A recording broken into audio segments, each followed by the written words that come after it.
Hello, everybody. Welcome to Planet FPL, the world where everything revolves around fantasy Premier League. My name is Suj. And my name is James. And it's team reveal time. James, the final episode before Gameweek 1 all kicks off. So, this being Friday, all we're going to do is talk about my team, talk about your team, and pretty much that's about it, really. There ain't anything else majorly we need to cover off, although there is a deadline stream later on today for all those that want to jump on that as well. We should say that we are pre-recording this on Thursday afternoon, just after we've got quotes from Antonio Conte's press conference. It's not affected anything in my thinking. I've had the same team since Tuesday, and I don't see me losing my nerve and changing it. However, I reserve the fucking right to do so, should I so want to change it. But I don't anticipate it. To be honest, of my 15... the only decision I'm not really sure on at the moment is my second 4.5 million midfielder, so effectively my second sub. I may change that. Otherwise, I intend to go with the 15 that I say now. But we can change our minds. We're human. What he said for mine too. Good. Let's do yours. So as it stands, I have my two goalkeepers at Alisson. There's no way that Suj won't change this, by the way. We'll see. Alisson and Ward at the moment. Okay. Alisson is a question mark from my understanding, but probably will play. Well, we are obviously recording prior to Jurgen Klopp's Friday press conference. So if Jurgen Klopp comes out and says, Alisson's not playing this weekend, what are you doing? I'm going to David Raya. Yeah. As a 4.5, and I'm using that extra million to turn Son into Salah. Wow. So I would even change your kind of premium player thinking. Yeah, and then I'll unban Salah. So Alisson's impacting your decision to go Salah or Son. That's really interesting. Yeah. I've got back five. I'm not playing a back five. These are my five defenders. Yeah. So Ward's my 4.0. Makes sense right now. What's your view on the going to two 4.0s? I'm going with two 4.0s. No, as in Ward and Everson. Goalkeepers. I thought you meant defenders. No, Ward and Everson. Don't do it. Because? I mean, have a bit of fun if you want to, but it's not my style. But you're gonna have a lot of people out there spending 8 million on goalkeepers, and you're potentially. There's only 1.2% of people own Everson, so there's not that many. I think that's going to grow between the time we're recording and deadline, and then you're looking at 9.5, and those with 8 are also going Mo Salah, and you're not. Yeah. Santa. I've got two 4 million defenders, Nathan Patterson and Nico Williams. And then I've got Perisic, Cancelo and Trent at the back. So I'll be playing, not necessarily one or other, but Kukas Pereira could play. How do you feel about Perisic as neutral? So the words from Conte was he was directly asked in his press conference by Alistair Gold, who works for Football London, would Perisic start? And he didn't confirm. Because why would you give up your team? Well, there is that, but if he was asked and said, will Harry Kane start, he probably would have said yes. Well, that's a bit obvious, I'm just playing devil's advocate. It's a bit obvious, though. Wise. That Harry Kane's going to start. I mean, when he's fit, he starts. So you're not exactly giving the game away by saying that he starts. No, but maybe in the future when Richarlison's fit, he might not do that. He might say, we'll decide on the day, for example. But I'm not trying to second-guess managers here. Perisic played 75 minutes last week. It's enough for me. I think I should say that I'll say now I'm going with Perisic because I'm very confident that he starts, and it's based on what I saw with my eyes. I am taking no notice of the words I'm hearing around me. I'm focusing purely on what I watched for 20 minutes at Rangers and 75 minutes, or however long he played against Perisic Roma. doesn't start. I don't care. Why not? Whatever. I think he's a long-term pick for me. But do you need long-term thinking? The point is... I'm doing long-term thinking. Point is, so and his... Maybe you do, maybe you don't. Legitimately, I said earlier in this week, you need to problem solve. So let's say that he doesn't start, okay? We're both going to go with him. The following week, he's got Chelsea away. Is he going to come into the team for Chelsea away as his first game? But the point is, at 30% ownership at 5.5, he's going to fall through the floor with value. Sell him. If you own him and he doesn't play next week, I implore you to sell him, please. So you're that bullish about it? Yeah, man. Otherwise, I won't pick him. So sell him. So you've don't care if his price goes. You won't get his points. You've got no fear. No. What I can say with near... Fear's a silly, stupid way to play the game anyway. Well, I agree, and that's part why I'm going with him. And what I would say is, if he doesn't start, he's 99% he'll come on. So you'll get at least the 1 pointer. I wouldn't back against him scoring in 20 minutes, by the way. So I'm not overly concerned. I haven't changed. I still think 95% he starts. Do I know? No, I don't know. I'm sharing my opinion, and I'm going with him. And it sounds like you are as well. Yeah. But others who are scared, I get it completely. Not going to go. Well, that's their choice. I think you'll find from the moment we're recording to deadline, his ownership will probably go down a bit. Okay. I've got 2 8 millions, Kulu and Luis Diaz, because I'm Salahless. I have Martinelli, currently Heung-min Son, and I've armbanded Heung-min Son, and my 5th midfielder is Pereira. My front three is Haaland, Gabriel Jesus, and Cameron Archer. Okay. So my original plan was to not have Son, but to have KDB. Yeah. But the rest of, like we're talking about short-term versus long-term, the rest of my squad is long-term thinking. So I'm like, where's the one move that I can make short-term that I'm comfortable with? If it goes well and he does really well, I can still then say, all right, next week, Son to KDB for that Bournemouth at home fixture is a good move to make because the rest of my team's fine. So KDB and Son, I've gone with Son because I think Son will outscore him this week, but I'll probably revert to KDB. You talked about Alisson. I think Alisson's a way better pick than Ederson for clean sheets and points. Oh, agreed. Potential. Yeah. But he's taking one of them valuable Liverpool slots. Liverpool have, in my opinion, the best goalkeeper in the game, points-wise. Yeah. They have the best defender in the game, points-wise. They have the best midfielder in the game, points-wise. But I can't have... If I was going to pick 2 of the 3 to have as best, goalkeeper, do I think the drop-off from Alisson to Ederson or Salah to De Bruyne, for example, I'd rather make that Salah to De Bruyne because I can get Luis Diaz to take his place. If it was the other way around, I wouldn't drop De Bruyne to Luis Diaz, because I think Foden or Mahrez can keep up with De Bruyne, for example. So Luis Diaz, I think, is fine. He's a really good. His price is ridiculous as well. So 3 Liverpool I have to have, and I think I want the best goalkeeper and the best defender and a ridiculously well-priced midfielder in Luis Diaz at 8 million. Had Jota been fit, it might have been a little bit more question mark, but he's not, and I know Luis Diaz probably should play. My whole team, I should add. I feel like the way you're saying it, you're less convinced about not having Salah than I am.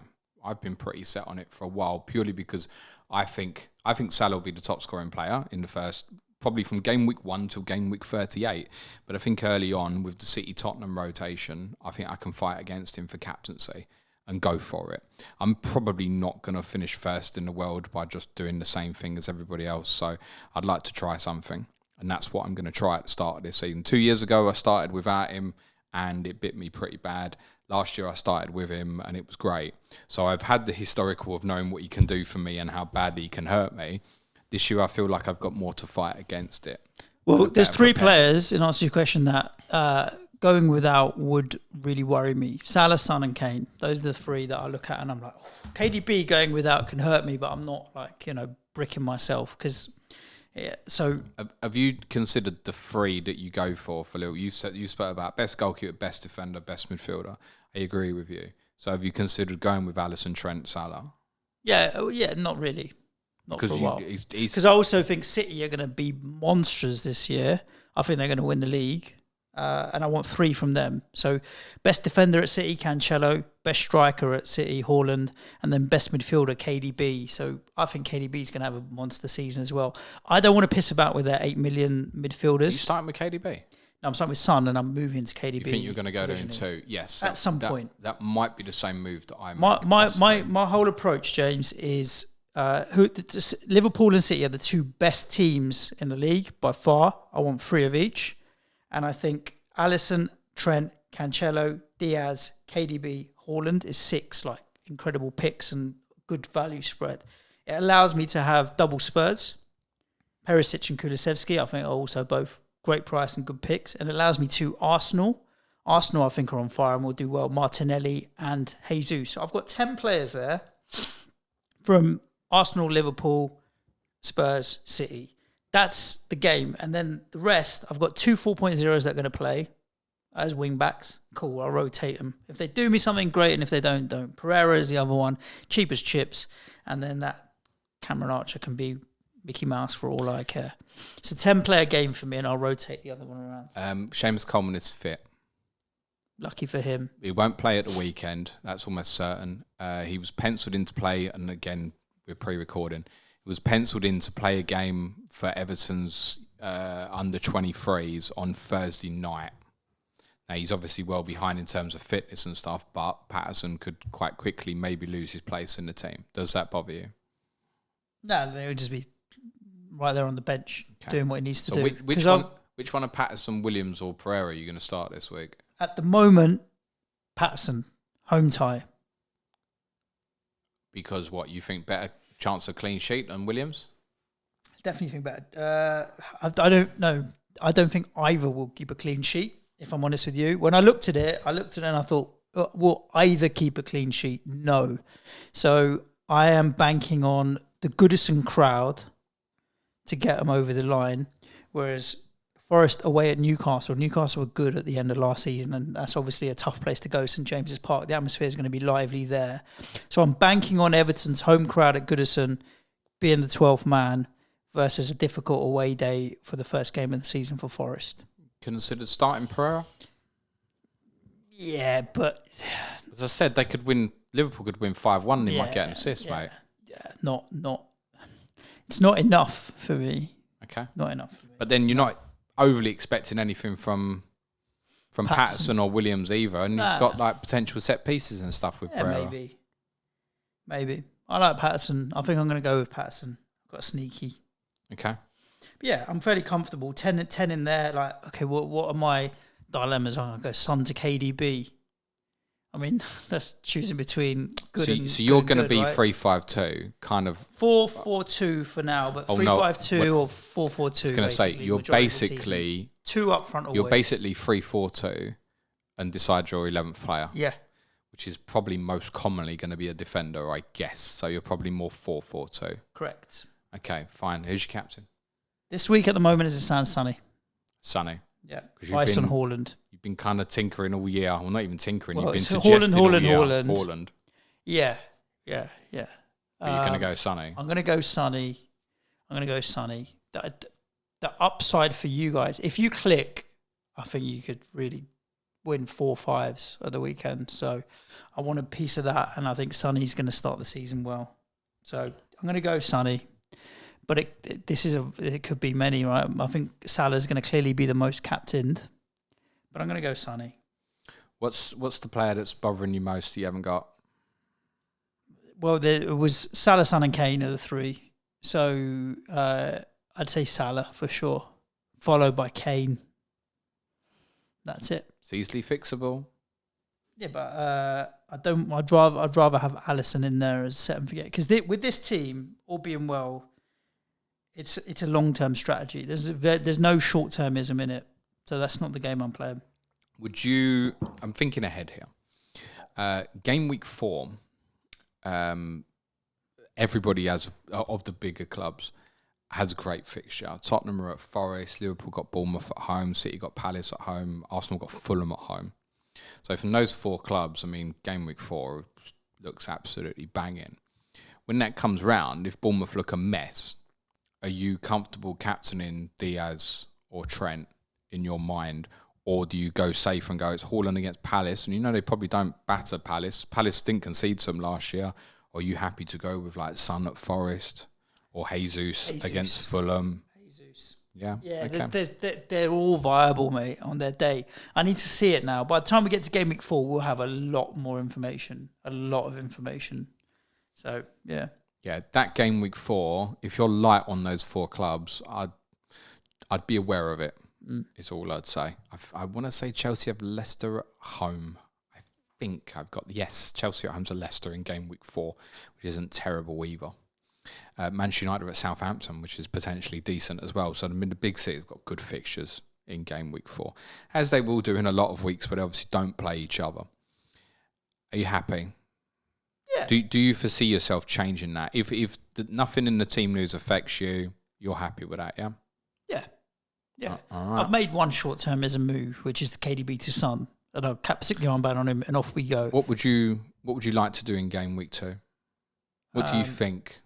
If the weekend goes as expected, what do you think you're doing next week? Oh, Son to KDB and captain either KDB or Haaland.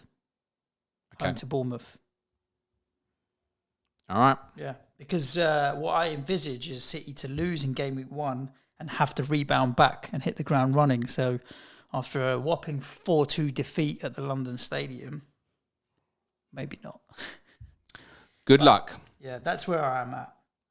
But yeah, my strategy was always around getting the better players from the bigger teams. You can't have them all, so what's the best blend? And then sod the rest. Okay. I should do me then, I suppose. Where are you, sir? Comfy. And aware of the problems, I think. So, goalkeepers for me is going to be Aaron Ramsdale. I think they've got the best first 4. They've got the best first 8. And the reason I like Ramsdale over, say, Mendy and the like is when I look at Arsenal's defensive players, it's not to say that Zinchenko or Gabriel are bad choices. I don't think they are. I think they're good choices. But I really do want to hammer into these fullbacks that essentially are wing-backs or the wing-backs this year.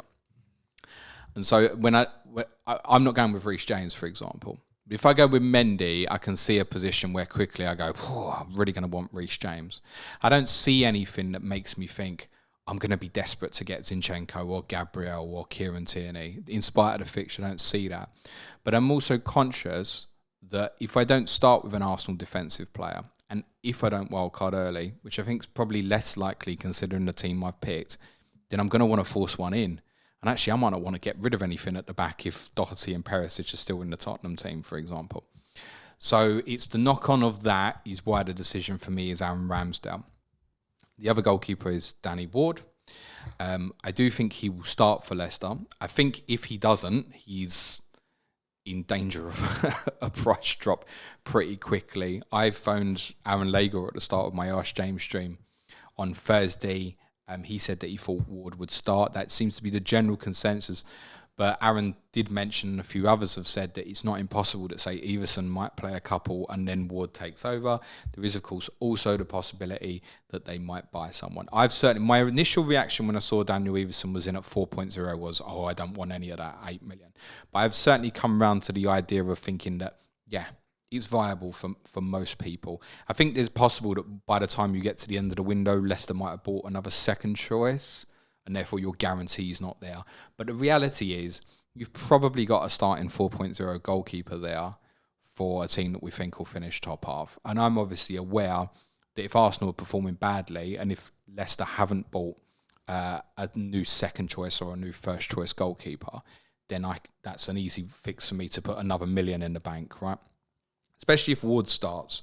If Ward starts the season, which is what we probably think will happen at the time of recording, he's gonna drift up in price. Nothing's gonna happen to Everson is not playing. So if it then becomes clear that he's a second choice, I can go back to it. And the fixtures that are probably, if I do it after the window closes, 3 of Leicester's first 5 are Arsenal, Chelsea and Manchester United. So how much is this hurting me? It's only hurting me in the sense that other people got more money to play with, which is understandable.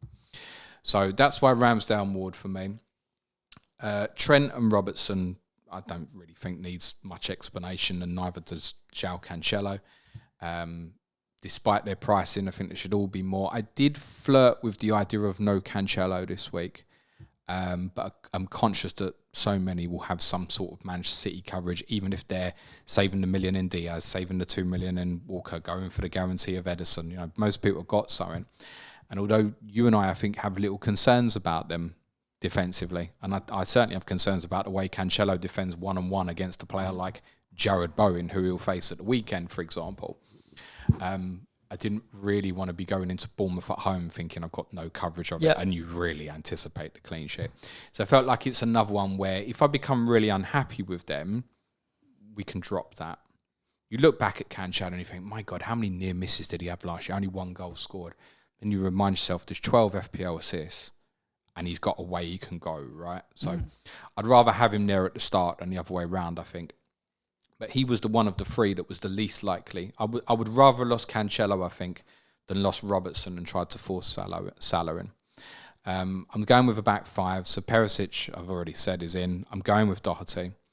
I think, like, when we did the pod on the 5.0 defenders, the more and more I looked at it, and you know me, I'm not one of goes diving into the stats, but when you look at it, it's like, fucking, it's clear as day that actually, if he plays regularly, that's an unbelievable asset. To the extent that maybe he even perhaps would outscore Perisic. I have less confidence in Doherty starting than Perisic, to be totally honest. And it is possible that neither of them start, which is obviously would be a nightmare. I think they both start. There is obviously a risk in him. There is a risk in Perisic. And I think to pick them, I need to be aware that I may need to get rid of one or both quite quickly. And I'm potentially prepared to do that, actually. But obviously, with those back five, they play every week. To be honest, the only thing that was really putting me off Doherty was the fact that there's Chelsea away in game week 2. I'm not certain he'd start that game, even if he starts Southampton. But then I'm also not that bothered. But I also think it's one that he could play game week 1 and he could lose his place even possibly. I want to go for the upside on it right at the start. Though that, to be honest, Doherty and Perisic both start. They will score me somewhere between 2 points and 30. And look, there's certainly an up. Obviously, it could be terrible. They do nothing and Southampton win 3-1 or something, right? But there's something there I want to push for, which I think I can do more when I've got the consistency of the other three, who they're definitely not going to be moving come game week 2 or something unless they're injured. Robertson, Trent and Cancelo. So that's my back five. Midfield 3 is Sonny. I'm going to captain Sonny at the weekend. I've been pretty set on that for a while. It's not, I don't want Mo Salah. I've already spoken about it. I believe there's a rotation with City and Spurs in the opening 6, which I think is quite exciting and is a different way to play the game. Luis Diaz, kind of by default through not having Salah, becomes the third Liverpool. I think he probably is the best 8 million choice, but won't be for everybody because perhaps they've got Salah, Robertson and Trent. And to be honest, whichever combination you go with Liverpool, with Liverpool specifically, you're probably not going to go wrong. If you don't go Salah like we're not, we know we can probably get burned. But in terms of what your actual free Liverpool assets do, you'd probably be fine. Yeah. The third midfield player is Gabriel Martinelli, who it was, once I decided on Doherty, it was always going to be Martinelli. The one that's missed out here really is Marcus Rashford. It was obviously 0.5 more. You don't have any money in the bank, do you? No, I've not done that either, which is easily fixed by going 2 Leicester keepers, but I'm not going to do it. Martinelli, I'd kind of been picturing in my mind that I was going to go Rashford for the first 2, knowing that there's great potential there in spite of the problems at United. It's worth saying Anthony Martial's out for the weekend. I don't think that's great for Rashford either, particularly, because I think that front three could have been quite fun and might have enjoyed playing together. There's every chance Ronaldo goes straight back in the team now. You want a 1-week punt on Ronaldo? I've managed to get him in a draft team on Wednesday night, actually, really late on in the picks. I think he'll stay, you know that. But no, I don't want any Cristiano Ronaldo to start the season. Sorry, Nico. Martinelli, as I said, I was looking at Rashford to Martinelli in game week 3 because I'm not overly excited by Arsenal's first 3, but you do look at 4. When you had Ramsdale, you said he had the best first 4. Well, I think when you factor in Bournemouth and Fulham in 3 and 4, he does. This is, some people are saying short-termism with Arsenal, you don't need them for the first 2, but then they've got the best first 4. But then even more, the closer it gets, so we've all joked about Arsenal and the Friday night game at Palace and stuff like that, but the closer it gets, the more I think they're actually going to go there and win. 3-0 for me. I just think they're in a really good place at the moment. I've said I think they'll start really fast. Yeah. If I don't listen to myself, then that's what's happened with Doherty. It's like listening to myself. It's like basically telling everyone else to go and get him and not doing it myself, right? So Martinelli was also an impact of deciding to go for Doherty because Martinelli was a player I wanted to target for game week 3 onwards, and I know that going Doherty and Perisic, I know I've possibly got a problem there. My instinct is I don't, but I might do. Getting Martinelli from the start solves the fact I think that I know I'll want him from game week 3. So I'm just going from early. So the midfield 3 for me will be Son, Diaz and Martinelli. 2 4.5s, Andreas Pereira is the obvious. I did really consider looking at drafts last week where I was going to start him regularly. In part of like a 5-4-1 or something. And I don't hate it if anyone's doing that because I think he will get bits and bobs. But he'll be my regular first sub. The other 4.5 could well change. At the moment, it's Josh Da Silva of Brentford, who I know is not going to start this weekend. Or at least I'm pretty convinced he's not going to start. But I look at the other 4.5s. I could look at, say, Lavia at Southampton. I think, yeah, he's definitely starting. But there's no upside in him. I spoke about Jakob Moda this time last year as being an interesting player. And like, if one of them 4.5s is suddenly going to get in the team and do something, Jakob Moda might be the one. Got an attacking return game week 1. And I think that's the same for Da Silva, that if he can get in at some point, he might stay in and look really exciting. Whereas, so what? Lavia's 2 points for me every week. So, all right, so I might have 1 point instead. Chances are I'm probably not going to need that bench, even with risks like Doherty and Perisic. I'm probably unlikely in the August period anyway to need to go that deep. And he's lowly owned, Da Silva. It's like under 1%. It shouldn't be too much of a problem. Up front, Haaland and Jesus, which I know is no frills. I can't believe how much Haaland's ownership's dropped, by the way. What's he at now? It's about 43% or so. Okay. I think. I might have that slightly wrong. But it's certainly dropped well below 50. I feel that everybody's buying him in game week 2.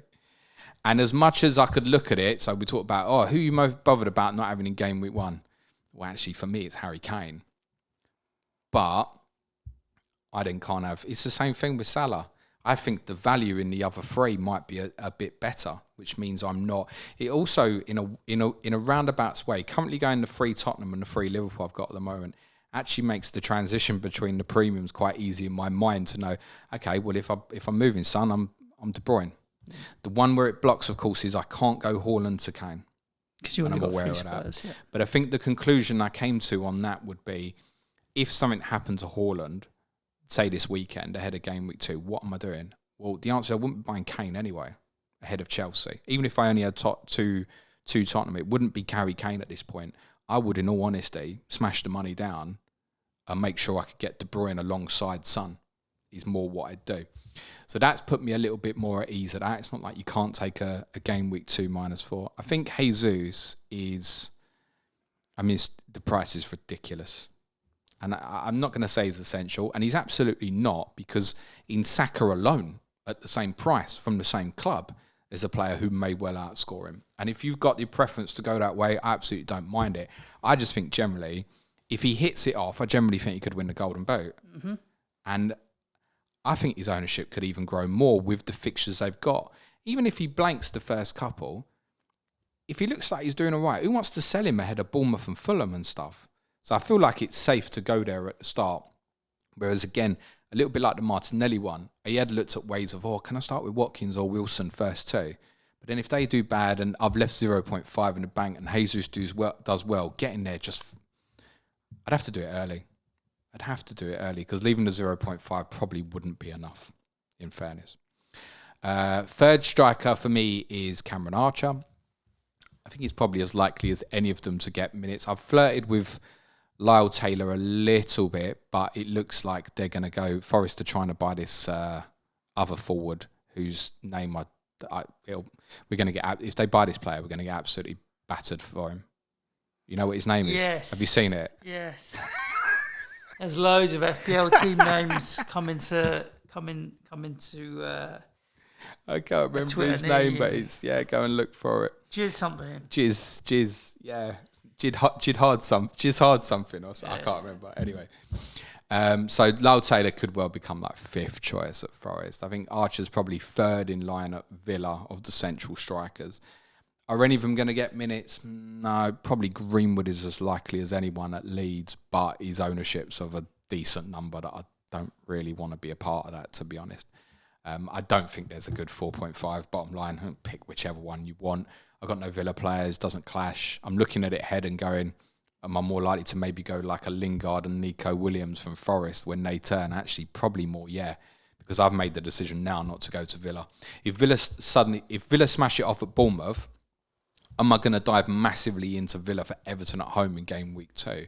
No. What I might do, if Perisic doesn't start against Southampton, and I think his price is going to go down the floor, and I'm happy with the rest of my squad, what I might do is go, I'm just going to dip him into Matty Cash or Luca Dean for Everton at home and come back. Because I look at the team at the moment and I think if Doherty and Perisic are in the team, what do I even want to do with it? So I think for me, the problem solving, if I don't have injuries, is I'm highly likely to sell one of the 3 Tottenham players for game week 2. And that would be Perisic or Doherty, probably to a Villa player to dip out and then actually dip back in very quickly. Or if I'm completely happy, I'll probably go Son to De Bruyne and then come back again and reverse it again straight away. And that's partly having people like the other guys I've got, like Martinelli, in a little bit earlier than what I'd originally planned, having the Arsenal coverage in Ramsdale, knowing that if my 11 all play, yeah, I've probably got the luxury of just shoving Son to De Bruyne next week. And if I can't, my intention's to captain Haaland that game week anyway, so maybe I won't. It might even be that rather than Dean or Cash, I go, actually, as much as I don't think Kyle Walker's worth it, I'll put them 6 points on the board for a couple of weeks, then come back to Perisic or Doherty again, or if Sessegnon's in the team or Jed Spence gets in the team. So I am prepared to lose one of the 3 Tottenham players straight away. And I think that's probably what I'll end up doing ahead of game week 2. So it boils down to, between us, literally 3-4 players at different... I've got Alisson over Ramsdale. There'll be familiar stories. You've got Doherty and Robertson over Patterson and Nico Williams. You've gone bigger at the back. Then I have Kulusevski versus Josh Silva. That's it. You got Martinelli as well? Yeah, I've got Martinelli. And you're Jesus Haaland up front? Yeah. So despite the fact you might start with a back 3, if you decide Pereira, and I'll start with a back 5, we're not far away from each other. No, there's only literally 4 players. And I think Ramsdale, Robertson, Doherty versus Alisson, Patterson, Kulusevski. I think I'm winning. Yeah, I mean, on paper, it looks stronger. But clean sheet points, Alisson and Robertson will, if they're either both going to get a clean sheet or not. So then you're reliant on Robertson's attacking returns. Ramsdale versus Palace. Relying on Robertson's attacking returns is pretty decent. Well, yeah. Ramsdale versus Alisson in terms of clean sheet. Palace is going to... I think 3-0, but yeah, you never know with Palace. And then I think Kulusevski outscores Doherty. Over a longer period, I think Kulusevski outscores Doherty. Yeah, it also costs 3 million more. No, of course. Yeah, there's a big difference in that. I'm not sure that Kulusevski will outscore Perisic. I'm not sure. No, that definitely not. But I also think Kulusevski outplays Doherty in terms of Doherty. I mean, Kulusevski potentially in a few weeks, certainly not in game week 1, is obviously going to see his own threat in the likes of Richarlison. And Tottenham keep getting linked with buying another attacking player as well, which you should be aware of. I think Tottenham will add. Even if it is another proper kind of young backup player, they will go and get another one, I think. Pretty convinced of that. So, there we go. That is a wrap of our teams where they are now. My 11 is from 4 teams. Mine is from 5, because I've got a cheapo in there as well. I've got treble Liverpool, treble Tottenham, treble Arsenal, 2 Man City. Yeah. So the 4 same teams that I've picked the 10 I think, if I'm honest... And by the way, I think people like, and I've said this yesterday, I think Bailey at 5, great. Neto at 5.5. I think 6.5, I would have liked that Marcus Rashford gamble at the start.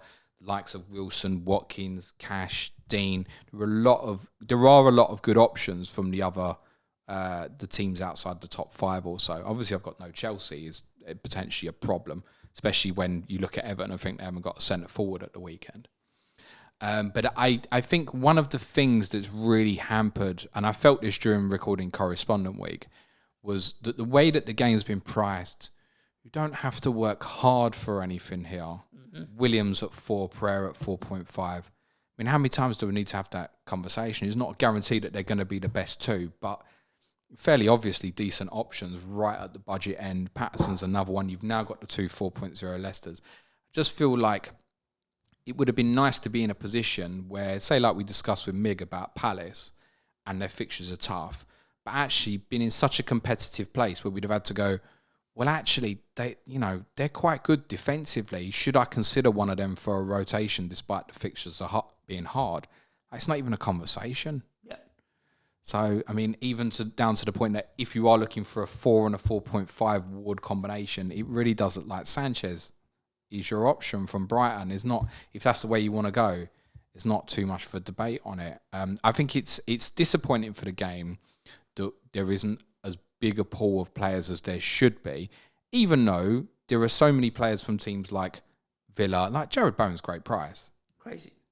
Great price. And I want to come and look at it again, I think, but I couldn't be forcing it in at the moment on top of the 8 million guys. And why do I even want to when I've got 11 players from the 4 teams that might finish as the top 4? Agreed. You just got Patterson. Yeah, 10. If that's the way you go. Yeah, I've just cheaped out a little bit more on the defence and whacked a bit more in midfield. But it's so easy to, like you said, it is easy to flip that. So many places I could go with Kulu. I could downgrade Kulu to Lingard, for example, if he hits the ground running 2 million and whack Patterson up to any 6 million or 5.5 million. So, yeah, we shall see how this unfolds over the coming weeks. But good luck today. Yeah. Listen, play it your way. I know I say it all summer, but generally, play it your way. Pick whoever you want. Have some fun. I feel like I have to say it for the 99th time. I can't promise you them Spurs wing-backs are going to play. It'll be what it'll be. I'm prepared to take the gamble. Yeah.